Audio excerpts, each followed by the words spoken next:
I like the MCU Spider-Man. I really do.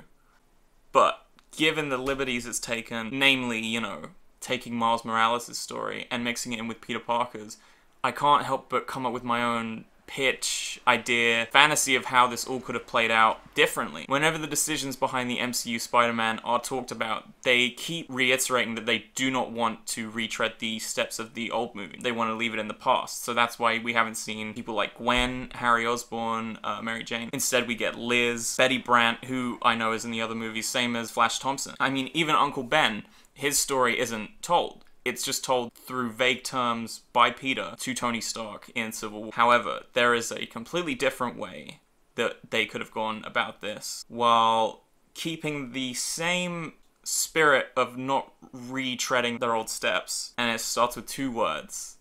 Miles Morales. Let's start with Civil War. Think about it for a second. How different would that movie have been if it wasn't Peter Parker and it was Miles Morales instead? Not really that much different. How important is it that Spider-Man is white and Peter Parker? Considering every single on-screen animated incarnation of Peter Parker up to this point has been white, except for the Japanese version. Homecoming is a good movie. It has a great story, villain, stakes, a little bit too much Iron Man for me in terms of trying to make Peter merge with that character, giving him an AI, this suit that can do these amazing things. But by the end of it, he's classic Spider-Man in that homemade suit, and he's taking down the Vulture with his own intelligence and his own bravery. My version of the MCU Spider-Man movie would have kept the same spirit, except would have had some differences along the way. It would have kept separate from the larger universe, more so than Homecoming. So once Miles is established in this alternate MCU I'm talking about here. Okay, so say we put Miles in Civil War instead of Peter Parker. Fast forward to the Spider-Man solo movie that would precede it. In the Spider-Man movie, we introduce Miles Morales to Peter Parker. One of the things the MCU loves to do and does pretty well is retconning. You can see this with Captain America, the first Avenger.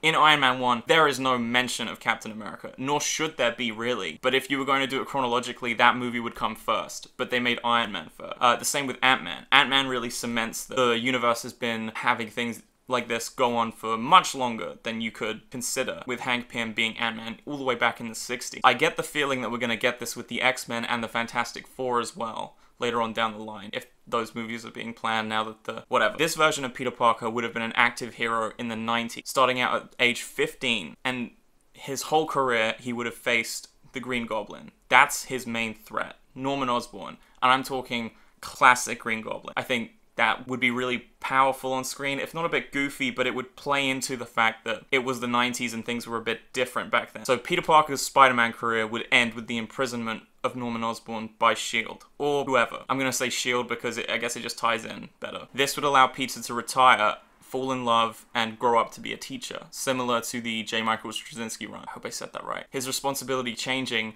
from crime fighting his brawn to providing for the people closest to him, which is brains and his intelligence, and helping kids without using just his fists and his power. And yes, my Peter Parker would be Jake Gyllenhaal. Tell me you don't want to see thick Jake in that Alex Ross Spider-Man suit. The classic John Romita suit, that would be incredible. With the Spider-Man mantle being picked up by Miles, Peter is encouraged to come out of retirement to find out who this new Spider-Man is. And upon realizing it's Miles, he coaches him. This is a similar role to the one Tony takes in Homecoming, except it's a little bit more hands-on, which, yes, I'm aware that's pretty much what they're doing in the Spider-Verse movie, but I've had this idea in my head for years, and, well, I'm pretty sure they took it from me somehow, you know, brain scan me, whatever.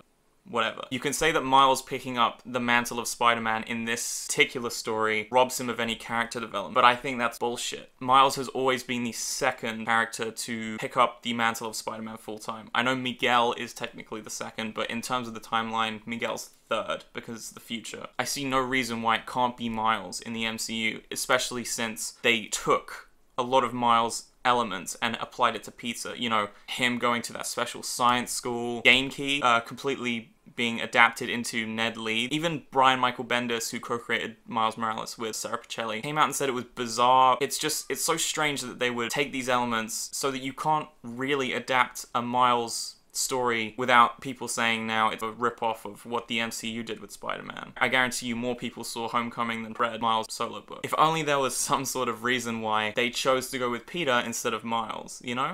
Oh, right, yeah.